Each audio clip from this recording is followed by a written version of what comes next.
कर्मदंड को भी काट सकता है। अभी तक जिस भी संत व महापुरुष से मिले, उन्होंने यही बताया कि पाप कर्म फल भोगने से ही समाप्त होगा। वो प्रभु कौन है जो पाप कर्म को काट देता है, वो काल के बंधन से छुड़वा देता है। उसका क्या नाम है, पूजा की विधि क्या है? कृपया अवश्य सुनिए जगत गुरु तत्वदर्शी संत रामपाल जी महाराज के अमृत वचन। बंदी छोड़ कबीर साहेब की जय। बंदी छोड़ गरीबदास जी महाराज की जय। स्वामी रामदेवानंद जी गुरु महाराज की जय। सर्व संतों की जय, सर्व भक्तों की जय, धर्मी पुरुषों की जय। श्री काशी धाम की जय, श्री छुडानी धाम, श्री करोथा धाम की जय, श्री बरवाला धाम की जय। सत साहिब कर जोरूं विनती करूं, धरूं चरण पर शीश। गुरु रामदेवानंद जी महाराज ने दियो नाम बख्शीश। कोटि कोटि सिजदा करूं, कोटि कोटि प्रणाम। चरण कमल में राखियो, मैं बांधी जाम गुलाम।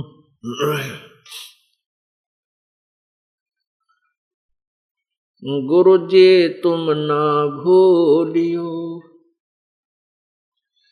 लाख लोग मिल जाएं, हमसे तुमको बहुत हैं, तुमसे हमको नहीं। तुम्हारे विसारे क्या बने, मैं किसकी शरण में जाऊं। शिव विरंच मुनि नारदा, तिनके हृदय न समाऊं।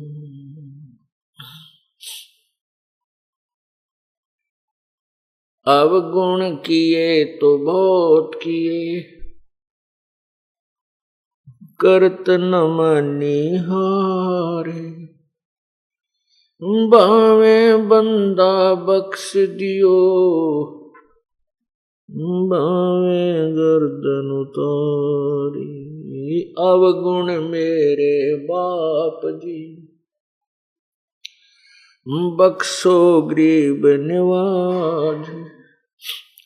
जो मैं पूत कपूत हूँ, बहुर पिता को लाजे।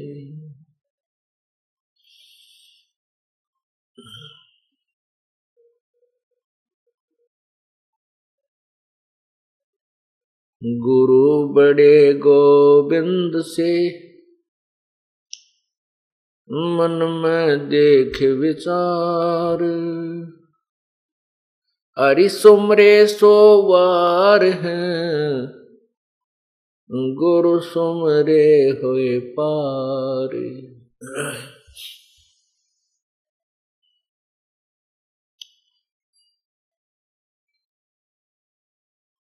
बंदे तू कर बंदगी, जय चावे दीदार। अवसर मानुष जन्म का, मिले न बारंबार।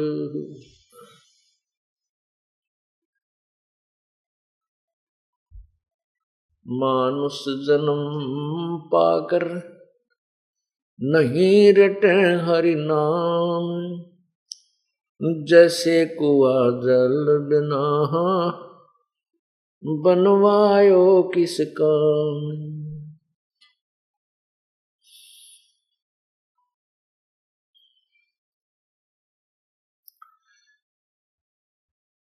गिरवर जोड़ वडेरे हैं, वो माया के धनवंत। रावण की जो लुटेंगे जा, पाहुनड़े न संत।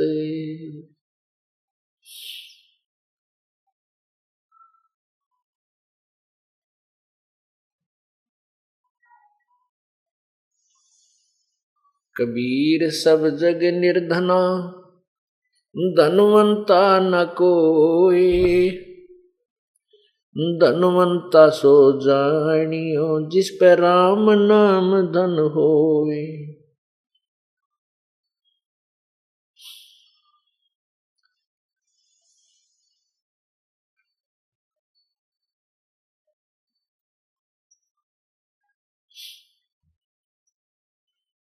परमपिता परमात्मा सारी सृष्टि के रचनहार कुल मालिक कबीर परमेश्वर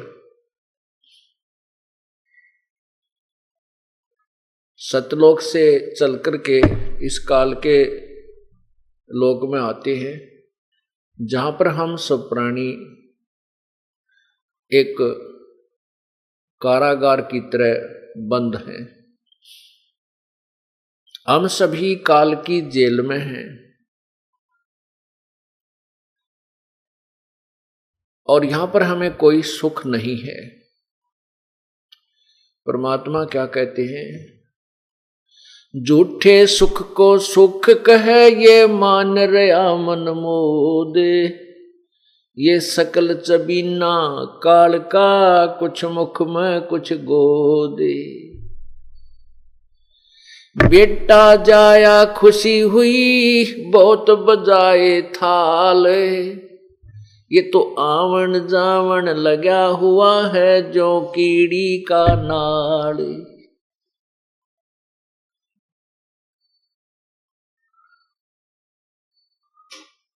पतझड़ आवत देख कर ये बन रोवे मन माही।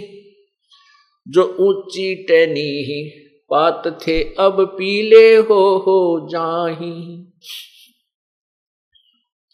पात झड़नता न्यू कहे, सुन भई तरवर राय। अब के बिछुड़े नहीं मिले, न जाने कहाँ गिरांगे जाए।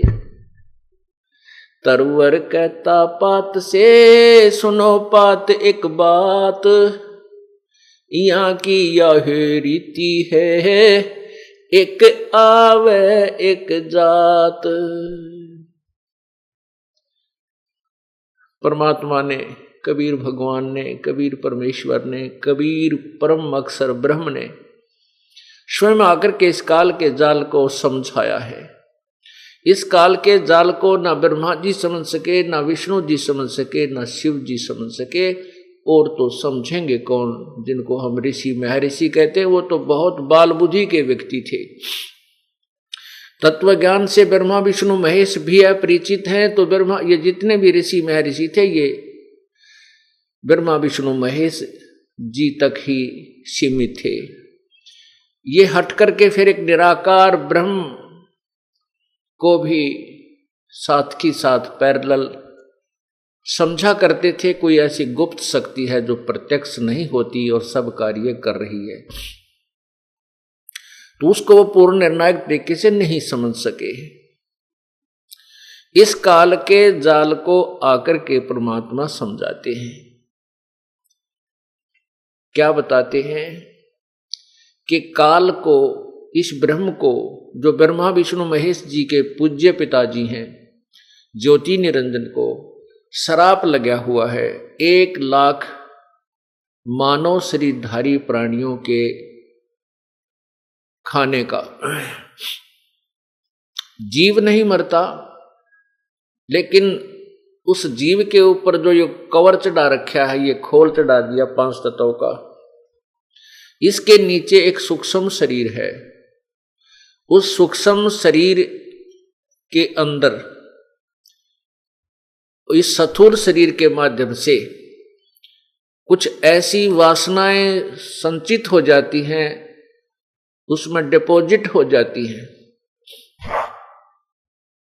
और वो गंध, वो मैल उस सूक्ष्म शरीर, मानव शरीरधारी प्राणी के सूक्ष्म शरीर के ऊपर, शरीर के अंदर एक और शरीर है, इस स्थूल शरीर के अंदर, उसके अंदर समा जाते हैं। उनको निकालने के लिए, उस गंध को निकालने के लिए, अपने आहार के लिए उस काल बलि ने, भगवान काल ने, ब्रह्म ने, जो गीता जी के 11वें अध्याय के 32वें श्लोक में कहता मैं काल हूं, सबको खाने के लिए आया हूं। और अर्जुन भी देख रहा है 11वें अध्याय के 21वें श्लोक में कि आप तो इन देवताओं को भी खा रहे हो। देवताओं में ब्रह्मा विष्णु महेश भी साथ ही होते हैं, और इन ऋषियों को भी खा रहे हो, इन सिद्धों को भी खा रहे हो, जो आप ही के गुणगान सुन अच्छे स्तोत्रों के माध्यम से मंगल हो, बख्श दो ऐसी रट लगा रहे हैं। तो वो कहता है, वो काल है ये, उसको 1 लाख जीव खाने का शराप लगा हुआ है, साप लगा है। वो उन सूक्ष्म शरीर के अंदर जो सारे जीवन में ये प्राणी ग्रहण करता है, जैसे खट्टा मीठा खा के, और आप देखते हो व्यसन करने को ज्यादा दिल चाहता, मन चाहता है। मन ये काल है, काल का ही ये समझो नाना रूप बनकर के ये काल ही हमारे अंदर मन रूप में विद्यमान रहता है। और ये बीड़ी, शराब, मांस, तंबाकू, चरस और ये नाना प्रकार के और कबाड़, मीठे खट्टे पदार्थ बना के खाना, ये मन की ही खुराक, मन की ही चाह है। और इससे जो हमारे अंदर, शरीर के अंदर, सूक्ष्म शरीर में जो नाना प्रकार की वासनाएं डिपॉजिट होती हैं, उनको तपतशिला, एक बहुत गर्म टुकड़ी है पत्थर की, बहुत अच्छी बनाई हुई है, और वह सबते प्रज्वलित रहती है, गर्म रहती है, बहुत हॉट होती है। उसके ऊपर 1 लाख प्राणियों को डाल देता है, जो यहां से इस स्थूल शरीर को छोड़कर चले जाते हैं, जिसको हम कहते हैं वो मर गया।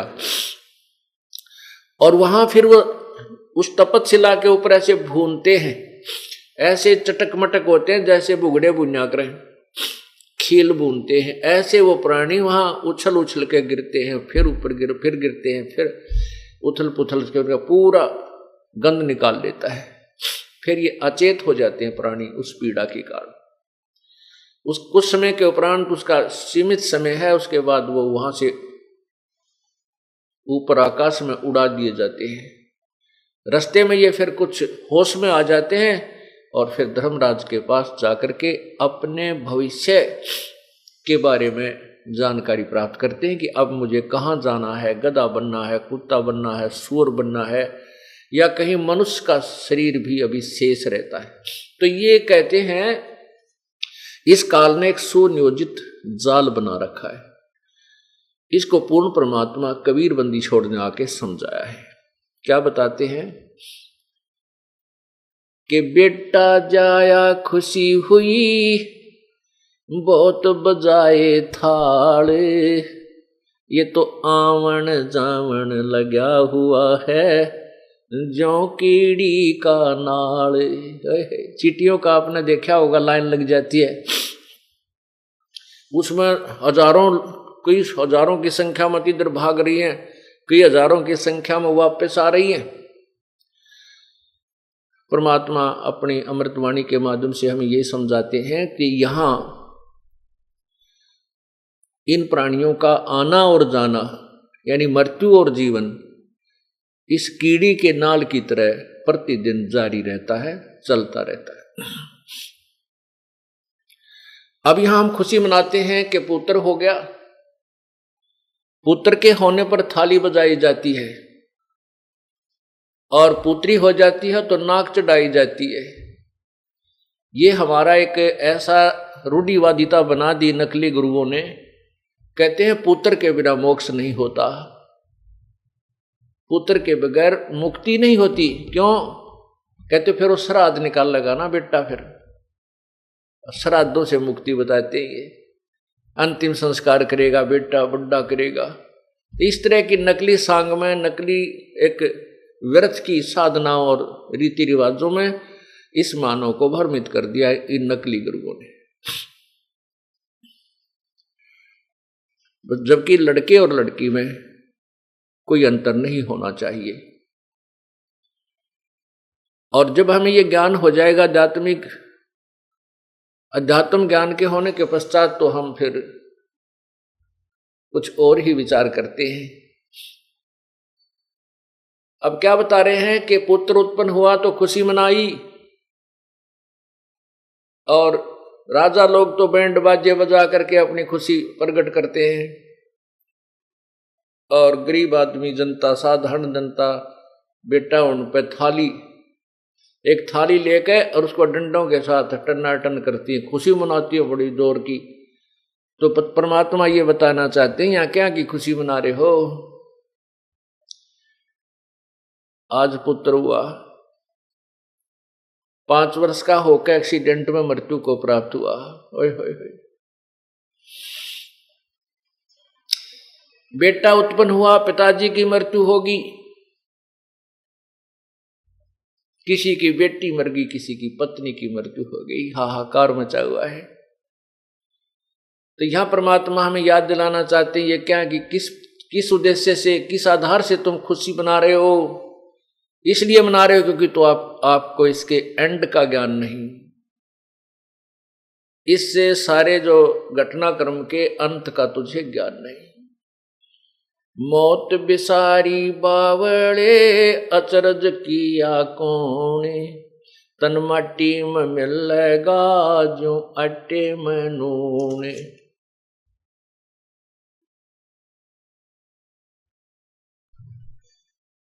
प्रसंग प्रारंभ हुआ है कि ये 3 लोक, ये 21 ब्रह्मांड, ये सभी काल भगवान ब्रह्म ज्योति निरंजन की जेल है।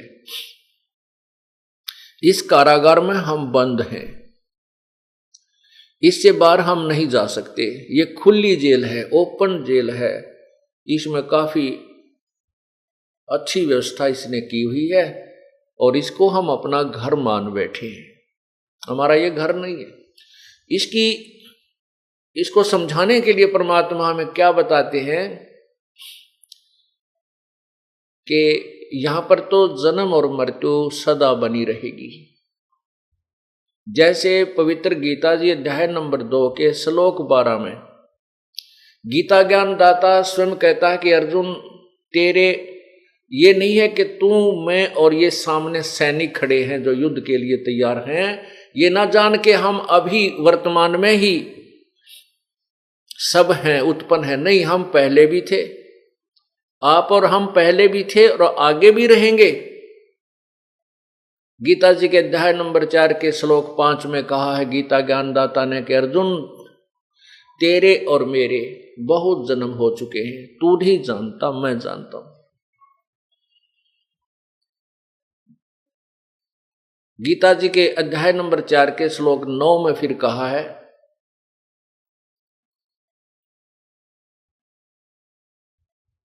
गीता अध्याय नंबर 4 के श्लोक 9 में कहा है कि अर्जुन, मेरे जन्म और कर्म अलौकिक है। मेरा जन्म मृत्यु तो होता है लेकिन तुम्हारी तरह नहीं होता। 10वें अध्याय के दूसरे श्लोक में कहा है कि मेरे जन्म को, मेरी उत्पत्ति को ये देवता लोग और ऋषि लोग नहीं जानते क्योंकि ये मेरे से उत्पन्न हुए हैं। इससे सिद्ध है कि गीता ज्ञान दाता भी जन्मता और मृत्यु को प्राप्त होता है, मरता है। ये अविनाशी नहीं है, इसका भी आना और जाना, आविर्भाव और तिरोभाव अर्थात जन्म मृत्यु बनी रहती है। यहां का अंतिम जो स्थान है वो ब्रह्मलोक है, जहां पर ब्रह्म की साधना करने वाले साधक जाते हैं, ऋषि जन जाते हैं।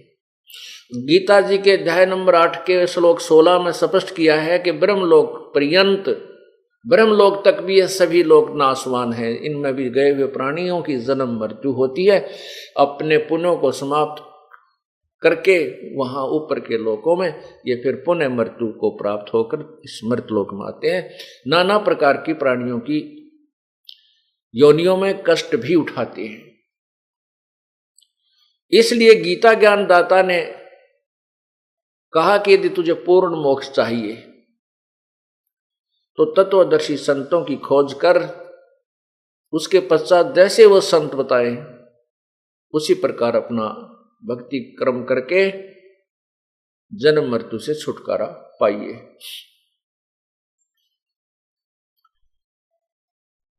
क्या बताते हैं,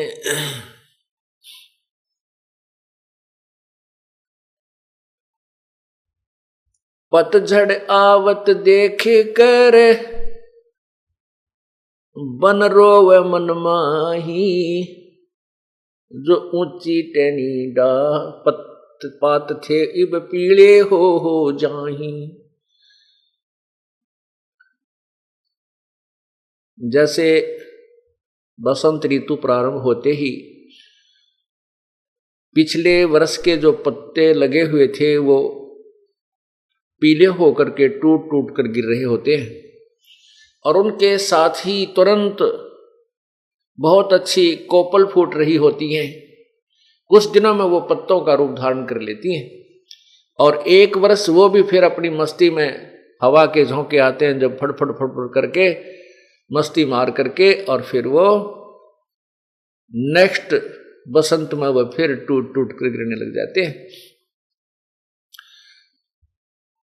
और तुरंत ही नए पत्ते फिर आ जाते हैं। परमात्मा कबीर बंदी छोड़ जी हमें इस काल के लोक की सतीथि समझा रहे हैं। कहते हैं जब पत्ता टूट के वृक्ष से भिन्न होता है, वो क्या कह रहा हो, मानो वो ये कह रहा है कि सुन भाई तरवर अर्थात है पेड़, अब सुन ले मेरी दुख भरी कहानी। अब के बिछड़े हुए फिर हम तेरे से नहीं मिल पाएंगे, ना जाने कहां गंदे नाले में गिरेंगे या पशुओं के पैरों के नीचे कुचले जाकर हम नष्ट हो जाएंगे। आपका और हमारा संबंध समाप्त हुआ। मानो एक प्राणी, एक मानव अपने परिवार को त्याग कर जब मृत्यु को प्राप्त होकर जा रहा होता है, वो ये कह रहा होता है कि अब हम इस परिवार से इसी शरीर में पुनः नहीं मिल सकते। ना जाने कौन सी योनि में, ना जाने कौन से प्राणी के शरीर में प्रवेश करना होगा। तो परमात्मा मानो समझा रहे हैं, तरवर के माध्यम से, पेड़ के माध्यम से हमें समझाना चाहते हैं। पात जड़नता यूं कहे सुन भई तरवर राय, अब के बिछड़े नहीं मिले ना जाने कहां गिरांगे जाए। तरवर कहता पात से सुनो पात एक बात, यहाँ की यह रीति है एक आवे एक जाते। इस काल के लोग की तो यही रिवाज है, ये रीति रिवाज है, ये हार्ड एंड फास्ट रूल है कि जन्म और मृत्यु होगी ही होगी। एक आ रहा है तो एक जा रहा है, यहाँ का एक नियम है। ये परमात्मा इस वृक्ष के माध्यम से हमें ये यथार्थ ज्ञान, तत्व ज्ञान बता रहे हैं। तो यहां पर ब्रह्मा विष्णु महेश जी की भी मृत्यु होती है, ये स्वयं स्वीकार करते हैं। श्रीमद् देवी भागवत 3रा स्कंद, जिसमें विष्णु जी कहते हैं कि हे माता तुम शुद्ध स्वरूपा हो, यह संसार आप ही से उद्भासित हो रहा है। मैं ब्रह्मा और शिव हम नाशवान हैं, हम नित्य नहीं हैं, हम सदा रहने वाले नहीं हैं। हमारा तो आविर्भाव अर्थात जन्म, तिरोभाव, मीन मृत्यु होती रहती है। इसे सिद्ध हुआ कि ब्रह्मा विष्णु महेश भी अविनाशी नहीं है, इनका भी आना और जाना कीड़ी के नाल की तरह बना हुआ है। पुण्यात्माओं देखिएगा कि एक ब्रह्मा जी की आयु कितनी है। ब्रह्मा जी का एक दिन कितना है, 1008 चतुर्युग का, इतनी ही रात्रि। इसको लंप संप हम 1000 चतुर्युग लेकर चलते हैं। 1000 चतुर्युग का ब्रह्मा जी का दिन, इतनी ही रात्रि, इस प्रकार 2000 चतुर्युग का दिन और रात हुआ। 30 दिन रात का महीना हो गया। और 12 महीनों का एक वर्ष हुआ। ब्रह्मा जी की 100 वर्ष की आयु है। ओहो तेरे की बताओ, 1008 चतुर्युग, एक चतुर्युग में सतयुग, त्रेता, द्वापर और कलयुग, इनकी 43,20,000 वर्ष इनका समय है, पीरियड है, एज है एक चतुर्युग की। ओए होए, और फिर 1008 चतुर्युग का दिन, फिर इतनी रात, और फिर 30 दिन का रात का महीना। अब गिनती है भूल जाए इंसान, इतने वर्ष हो जाएंगे। अब फिर क्या बताते हैं कि फिर देखो विष्णु जी की मृत्यु आयु कितनी है, 7 ब्रह्मा की आयु समाप्त हो जाएगी, मृत्यु को प्राप्त हो जाएंगे, यानी उनसे 7 गुना। और विष्णु जी से 7 गुना शिव जी की, शंकर भगवान की, जो काल भगवान का तृतीय पुत्र है, तीसरे नंबर का जो तमोगुण है, तमोगुण प्रद जिसको कहते हैं सतयुग विष्णु जी, सतगुण विष्णु जी, रजगुण ब्रह्मा जी और तमगुण शिव जी, ये 3 पुत्र हैं ज्योति निरंजन काल के। तो क्या बताते हैं कि विष्णु जी से 7 गुना शिव जी की आयु, और फिर भी मृत्यु। ओए होए, एती उम्र बुलंद मरेगा अंतरे, कोई सतगुरु लगे न कान न भेंटे वो संतरे। इतनी लंबी उम्र भी तेरी हो जाएगी तो भी अंत में मृत्यु होगी ही होगी, मृत्यु को प्राप्त होगा। इसका कारण क्या है कि इतनी लंबी आयु होकर भी क्यों मर रहे हो? क्योंकि तुमको कोई सतगुरु नहीं मिले।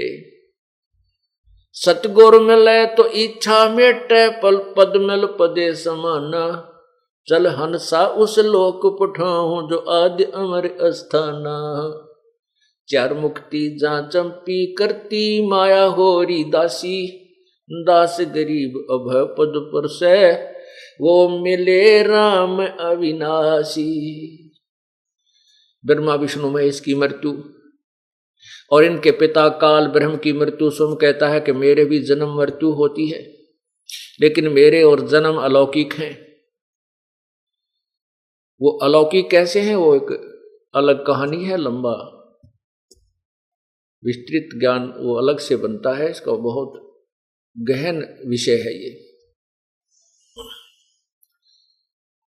वो क्या होता है कि 70,000 जब शिव मर जाते हैं, 70,000 शिव, ये काल का पुत्र जो सबसे लंबी आयु युक्त है, तब एक ब्रह्मांड का विनाश हो जाता है। इसमें केवल बाहरली बाउंड्री रह जाती है, इसमें और कुछ शेष नहीं रहता, ना पृथ्वी रहती, ना यहाँ चांद सितारे रहते। और फिर ये क्या करता है, ये काल भी जो अपना शरीर, इसको ये स्वयं अपना शरीर धारण करता है, इस शरीर को छोड़ देता है। ये फिर इस सभी प्राणियों को दूसरे ब्रह्मांड में ले जाता है। 21 ब्रह्मांड है इसके। तो वो जो एक काल की मृत्यु हुई, 70,000 शिव मर जाने के उपरांत जो काल की एक मृत्यु हुई, काल मर्या, तो वो एक युग है परब्रह्म का, अक्षर पुरुष का। ये क्षर पुरुष है काल, अक्षर पुरुष का एक युग हुआ। अब विचार कीजिए, अब परब्रह्म की मृत्यु समझाते हैं आपको। अब एक युग हो गया, जब 70,000 शिव मर गए तो काल मर गया। काल की एक बार एक ब्रह्मांड का नाश होता है और काल की मृत्यु होती है, तो एक युग हुआ परब्रह्म का।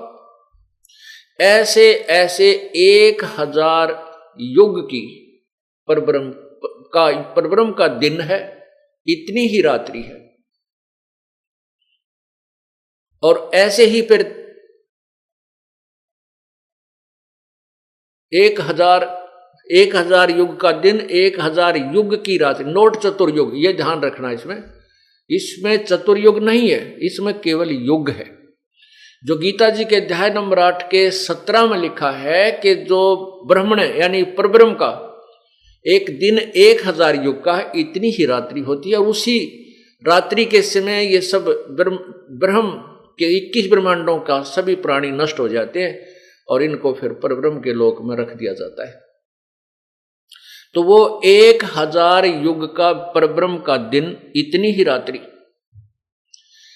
2000 युग के, नोट चतुर्युग, 2000 युग के दिन एक दिन रात हुआ, और 30 दिन रात का एक महीना, और ऐसे 12 महीने का एक वर्ष, और 100 वर्ष की परब्रह्म की आयु अक्षर पुरुष की हुई। पुण्यात्मा, आप बहुत विचारवान हो, आज बेटे और बेटियां एजुकेटेड हैं, माइंडेड हैं। ये जो एजुकेशन आपको मिल रही है ये आपके काम आने की है, और जो अक्षर ज्ञान आपने ग्रहण किया वो भी अच्छी बात है, क्योंकि वो अब इस तत्व ज्ञान के समझने में सहयोग देगा आपको। और ये आपको तत्व ज्ञान जो है ये समझना बहुत आसान भी हो जाएगा, क्योंकि गुरु के बिना ज्ञान समझ में नहीं आता। टीचर की इसलिए आवश्यकता होती है कि वो सब सदग्रंथों को पढ़कर अध्ययन करके फिर विद्यार्थियों को बहुत ही सिंपल वे से, बहुत ही साधारण तरीके से समझाता है, जिससे वो शीघ्र ग्रहण कर लेते हैं। इसलिए बताया है कि गुरु बिन काहू न पाया ज्ञाना, जो थोथा वो छड़े किसाना। 8वें अध्याय, गीता जी के 8वें अध्याय के 17वें श्लोक में कहा है कि वो ब्रह्मण यानी परब्रह्म का जो एक दिन है वो 1000 चतुर्युग का है, 1000 युग का है, चतुर्युग का नहीं है। इन अनुवादकर्ताओं ने इसमें गड़बड़ी की है थोड़ी सी। ये देखिएगा गीता जी, ये श्रीमद् भगवत गीता, गीता प्रेस गोरखपुर से प्रकाशित है, और 8वां अध्याय देखिएगा। इसमें ये 16वां श्लोक देखें। हे अर्जुन, ब्रह्मलोक पर्यंत सब लोग पुनर्वर्ती में हैं, परंतु मुझको प्राप्त होकर पुनर्जन्म नहीं होता। इसका इन्होंने अर्थ गलत किया है, हिंदी देखिएगा। अब्रह्म भुवनाथ लोका पुनर्वर्ती न है अर्जुन, माम उपेतु कौन्ते पुनर्जन्म न विद्यते। इसका अर्थ यह है कि जो इस बात को नहीं जानते कि ब्रह्मलोक तक सभी नष्ट होते हैं, न विद्यते, विद्य विद धातु से बनता है, विद्य माने विद्या, ज्ञान। जिनको ये पता नहीं है वो मुझे प्राप्त होकर भी मृत्यु को प्राप्त होते हैं। फिर भी हम इसको देख ले, ब्रह्मलोक तक जितने भी हैं ये मृत्यु को प्राप्त होते हैं। फिर 17वें में क्या कहा है, सहस्र युग पर्यंतम अह यत ब्रह्मणे विदु। ब्रह्मणे माने बड़े भगवान का, यानी एक एक अक्षर का समय अनुसार उसके अर्थ बदल जाते हैं। तो इसमें लिखा है कि सहस्र युग पर्यंतम, नोट चतुर्युग नहीं लिखा इसमें, ओनली सहस्र युग, 1000 युग, चतुर्युग नहीं है। और इतनी रात्रिम युग सहस्र अंताम ते अहोर रात्रि विद जना। इसका क्या अर्थ है? इन्होंने क्या किया है, ब्राह्मण का अर्थ, ब्रह्मणे का अर्थ ब्रह्मा कर दिया। नहीं, ये लिखना परब्रह्म का जो एक दिन है उसको 1000 युग, नोट चतुर्युग, सहस्र युग पर्यंतम, केवल 1000 युग लिखा है संस्कृत में। और रात्रि भी 1000 युग अवधि वाला, और रात्रि को भी 1000 युग, नोट चतुर्युग अवधि वाला। जो पुरुष तत्व से जानता है वे योगी जन काल के तत्व को जानते हैं। जो इस ज्ञान को बता देगा कि उस परब्रह्म की कैसे 1000 युग की रात्रि है वो कैसे होती है, तो वो काल के को तत्व से जानता है, अर्थात वो तत्वदर्शी संत है। ये एक प्रमाण और मिल गया।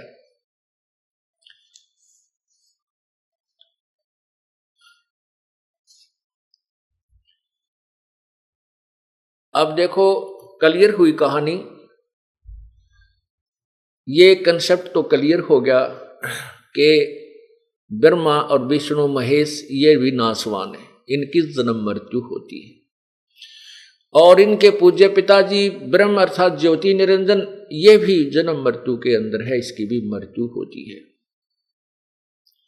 उसके बाद जो परब्रह्म है ये भी, इसका भी अंत होता है, इसकी भी मृत्यु होती है। लेकिन वो पूर्ण परमात्मा, ओहो, वो सभी प्राणियों के नष्ट होने पर भी कभी नष्ट नहीं होता, उसकी कभी मृत्यु नहीं होती। इसका भी ज्ञान अपनी पवित्र गीता जी दे रही है। अब आपने 8वें अध्याय का 17वां श्लोक सुना, 18, 19, 20, 21, 22, इसमें ये कति क्लियर हो जाएगा इन तीनों परमात्माओं की स्थिति। अब देखिए 8वें अध्याय का 18वां श्लोक, गीता जी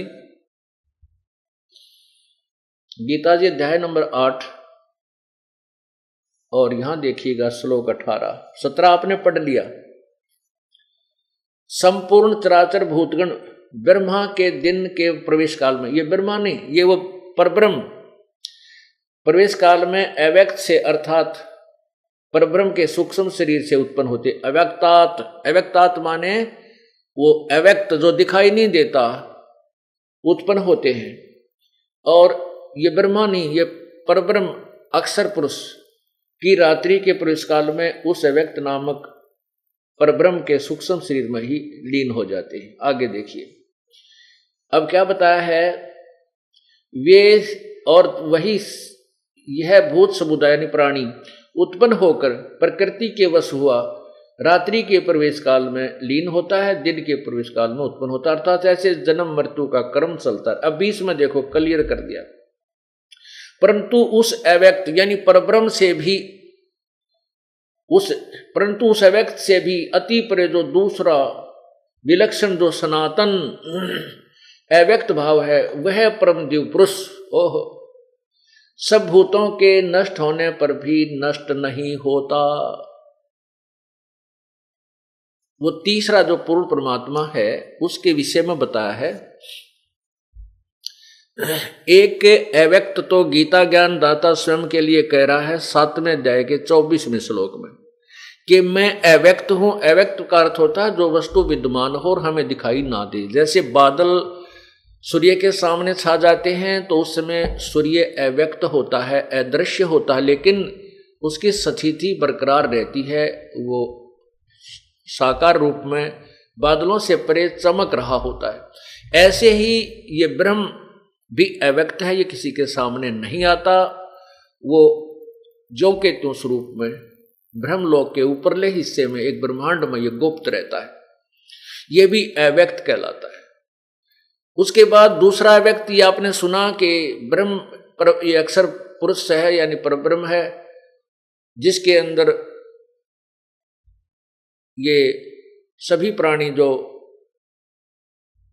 ब्रह्म के क्षेत्र में हैं ये सभी उसमें लीन हो जाते हैं। 1000 युग के बाद इनके परब्रह्म के और ब्रह्म के दोनों ही के प्राणियों का अंत हो जाता है। और ऐसे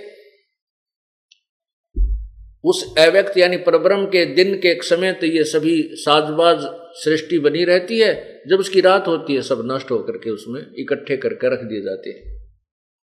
अब 8 के 20वें श्लोक में स्पष्ट किया है कि उस अव्यक्त से भी परे जो अव्यक्त जो सनातन अव्यक्त भाव है अर्थात वो परम दिव्य पुरुष तो सभी प्राणियों के नष्ट होने पर भी कभी नष्ट नहीं होता। अब पुण्यात्माओं हमने यही समझना है। इसको समझने के बाद फिर हम जिस मार्ग पर चलेंगे फिर विचलित नहीं होंगे और तब हम भक्त बनेंगे। जैसे गीता जी में कहा कि अर्जुन जब तेरा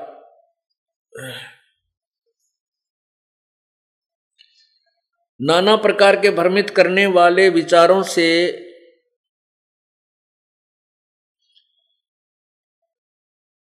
आप भ्रमित ना होकर के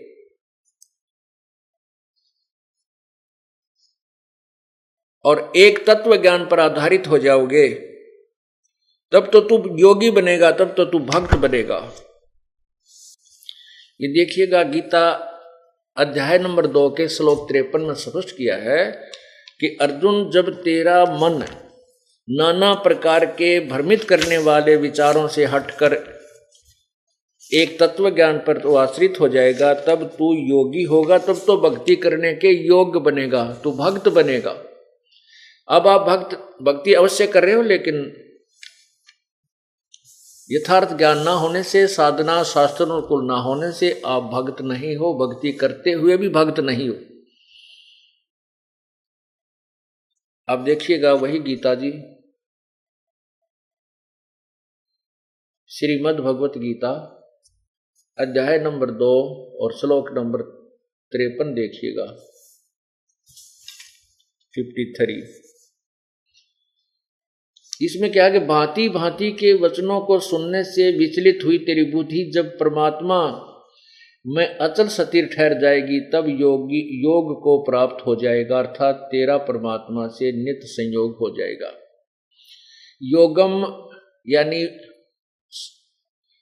अब इन्होंने ना अपने हिसाब से इसका अनुवाद किया है, योगम अवाप्यसी, यानी भक्ति को प्राप्त होगा जब तेरी भक्ति में रुचि बनेगी, तब तू भक्त बनेगा, योगी बनेगा। और कल आपने विष्णु पुराण में पढ़ा अध्याय 15 तृतीय अंश, उसमें क्या लिखा है कि जो श्राद्ध के विषय में ब्राह्मणों, एक ब्राह्मण जमाते हैं अपने यहाँ श्राद्ध निकालना जब, और परमात्मा कहते हैं कि ऐसे ऐसे 1000 ब्राह्मणों के सामने एक योगी, योगी अर्थात तत्व ज्ञान युक्त साधक को भोजन करा दिया जाए, अर्थात उनके सामने प्रवेश कर दिया जाए, तो उन 1000 ब्राह्मणों का भी कल्याण करे और तुम्हारे पितरों का भी कल्याण करे, तुम्हारे जो पूर्वज से उनका भी कल्याण करे, अर्थात वो तत्व ज्ञान से परिचित करा करके आपको यथार्थ भक्ति पर लगाएगा। उसके बारे में अब क्या बताया है कि ब्रह्मा विष्णु महेश जी और ब्रह्म परब्रह्म अक्षर पुरुष सरपुरुष ये सभी नाशवान है। इसी का प्रमाण गीता जी अध्याय नंबर 15 के श्लोक 16 और 17 में निर्णायक दिया है। 16 में कहा कि इस संसार में 2 पुरुष हैं, 2 भगवान हैं, जिसको आप आम जानते हैं, एक ब्रह्म एक परब्रह्म, एक क्षर पुरुष एक अक्षर पुरुष। इन दोनों के लोकों में प्राणी भी, जितने प्राणी हैं और ये भगवान भी, ये नाशवान है। आत्मा अमर है, ये नहीं मरती, ये तो किसी की भी नहीं मरती, गधे की भी नहीं मरती, सूअर की भी नहीं मरती। फिर बताया कि वास्तव में उत्तम पुरुष, पुरुषोत्तम, जिसको पुरुषोत्तम कहना चाहिए, सर्वश्रेष्ठ प्रभु जिसको हम कहें, वो तो इन दोनों से भी अन्य है, वो परमात्मा इति उदाहरते, उसको भगवान कहते। और वही तीनों लोकों में प्रवेश करके सबका धारण पोषण करता है, वो स अवय ईश्वर है, वह अविनाशी परमात्मा है, वास्तव में वो अविनाशी है। जग सारा रोग गया रे, जिन सतगुरु वैद न जाण्या, जग सारा रोग गया रे, जग सारा रोग गया रे, जिन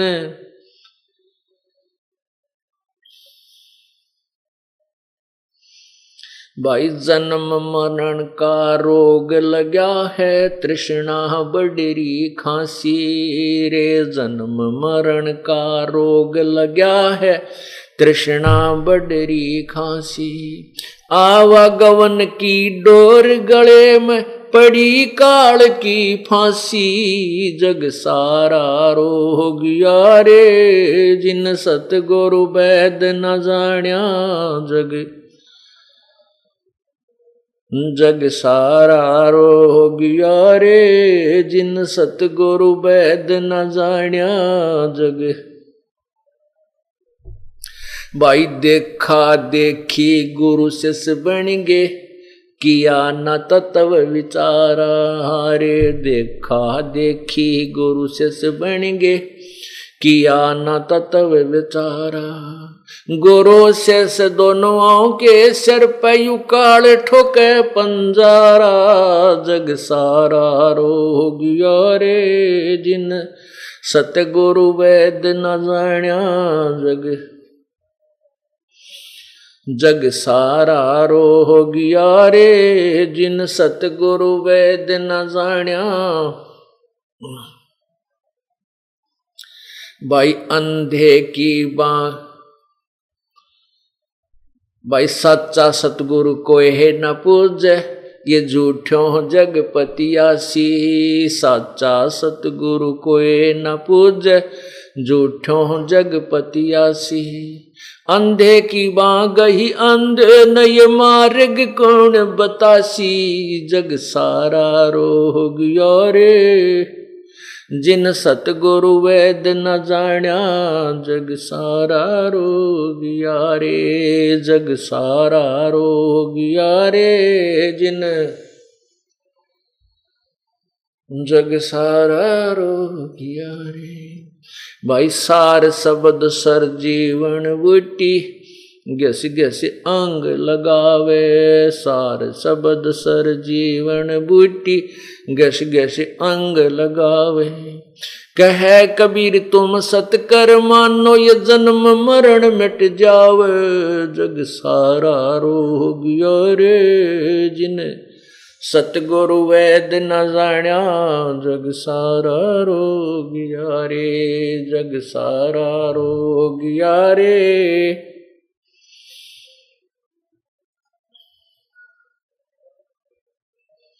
भाई सार शब्द सर जीवन बूटी। गस गस अंग लगावे। सार शब्द सर जीवन बूटी। गस गस अंग लगावे। कहे कबीर तुम सत कर मानो ये जन्म मरण मिट जावे। जग सारा रोग रे जिन सतगुरु वेद न जाण्या। जग सारा रोग रे जग सारा रोग रे जिन सतगुरु वेद न जाण्या। जग सारा रोग रे। अब इसमें निर्णायक ज्ञान दिया है प्रभु ने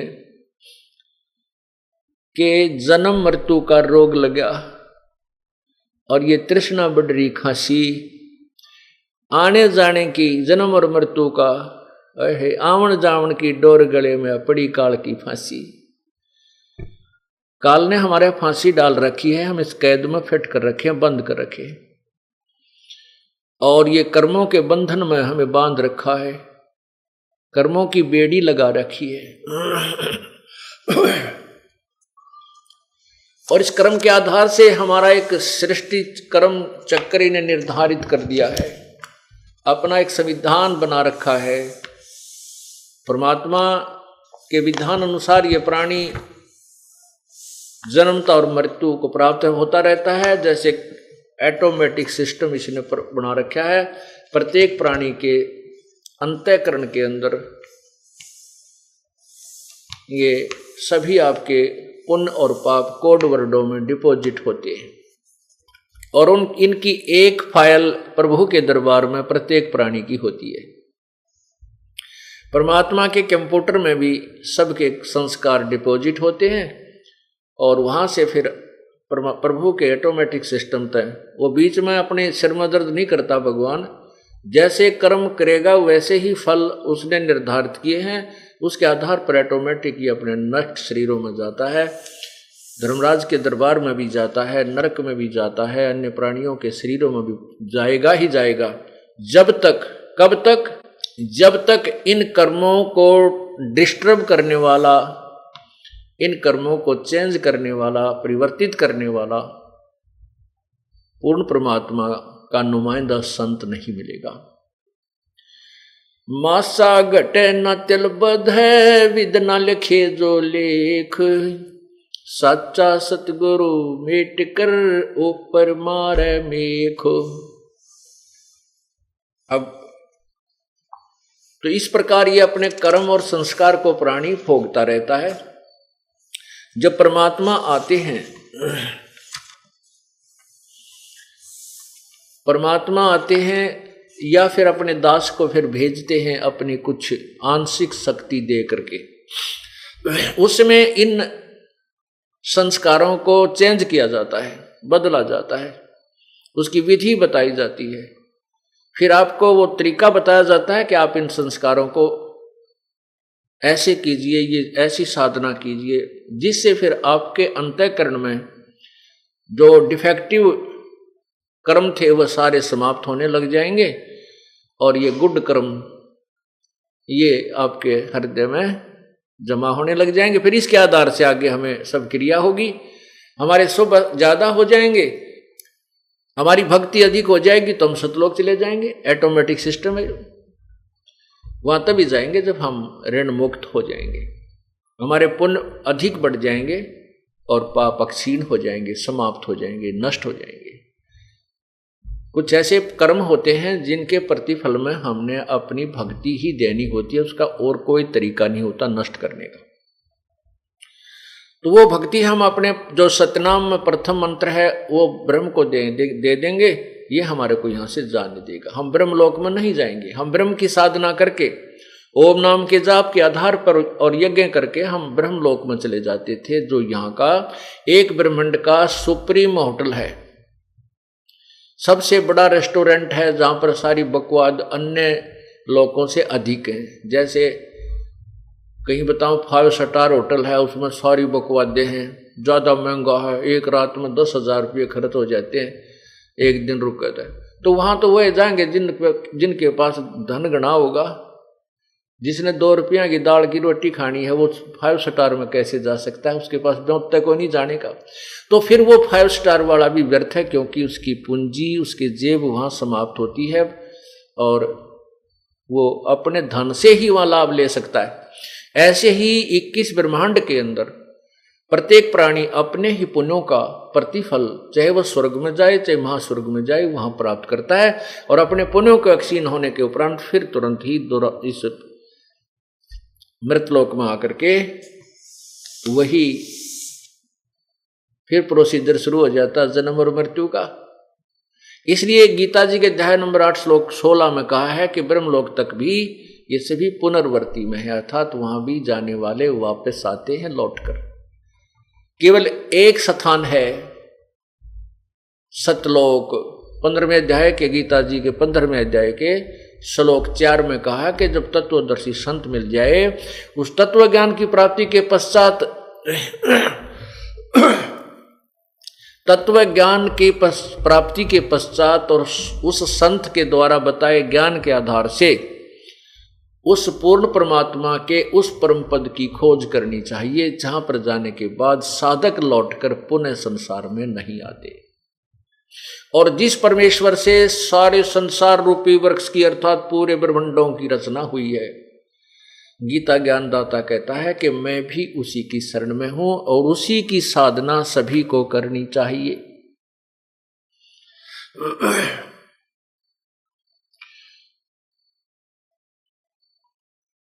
अब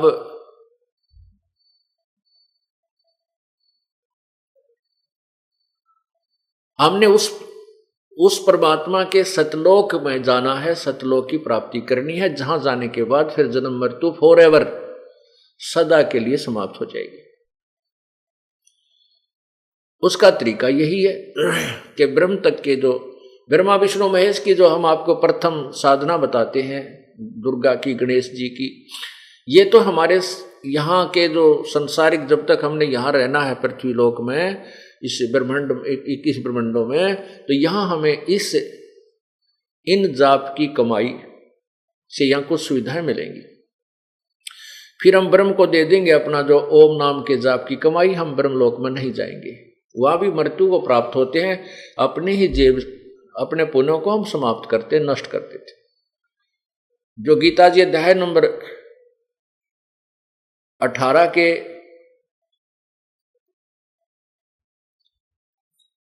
श्लोक नंबर 62 में कहा है कि हे अर्जुन, तू सर्वभाव से उस परमेश्वर की शरण में जा, जिसकी कृपा से ही तू परम शांति और सतलोक को प्राप्त होगा, शाश्वत स्थान को प्राप्त होगा। उसी के विषय में कहा है कि उस परमात्मा के पाने के लिए 18वें अध्याय के 66वें श्लोक में कि सर्वधर्मान परित्यज माम एकम शरणम व्रज अहम तवा सर्व पापेभ्यः मोक्षामि मा शुच, कि मेरे लेवल के ब्रह्म तक की जो साधना मुझे छोड़ दे, मेरे में छोड़ दे, फिर तू उसे एक सर्वशक्तिमान अद्वितीय भगवान की शरण में जाइए, फिर मैं तुझे सब पापों से मोक्ष कर दूंगा। अर्थात हम अपने ओम नाम की कमाई को और इस यज्ञाधि की कमाई को ब्रह्मलोक में नष्ट करते रहे। अब हम सियाने हो जाएंगे, हम उन रेस्टोरेंटों में बकवाद करने नहीं जाएंगे, हम इस धन को अपनी पूंजी में लगाएंगे और जिसका लेना देना है वो बराबर करेंगे, और जिस कारण से हम इस काल के चुंगल से, कैद से, कारागार से छूट जाएंगे। अब आपने सुना है कि जग सारा रोगिया रे, जिन सतगुरु वैद न जाण्या जग सारा रोगिया रे। भाई जन्म मृत्यु का रोग लगा या तृष्णा बढ़ रही खासी, और आने जाने की डोर गले में या पड़ी काल की फांसी। फिर बताया है कि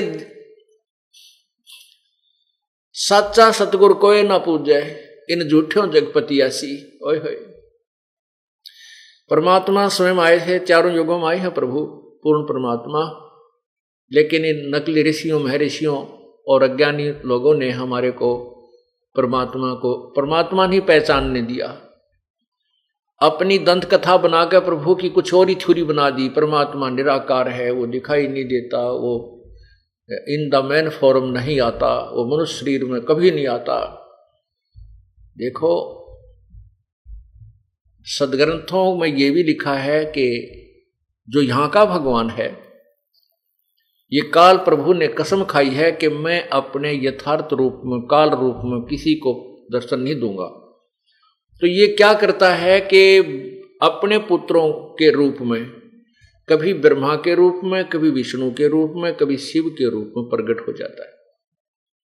जो ऋषि महर्षि ब्रह्म की साधना करते थे, वेदों अनुसार साधना करते थे, उनके अनुष्ठान पूरे होने पर भी ये आकाश में विष्णु रूप में दिखाई दे जाता था। किसी को जो शिव रूप में दिखाई दे जाता तो वो शिव का पुजारी बन जाता था, कोई विष्णु का पुजारी बन जाता, जो वेदों के साधक भी, क्योंकि वो वेदों को समझ नहीं सके।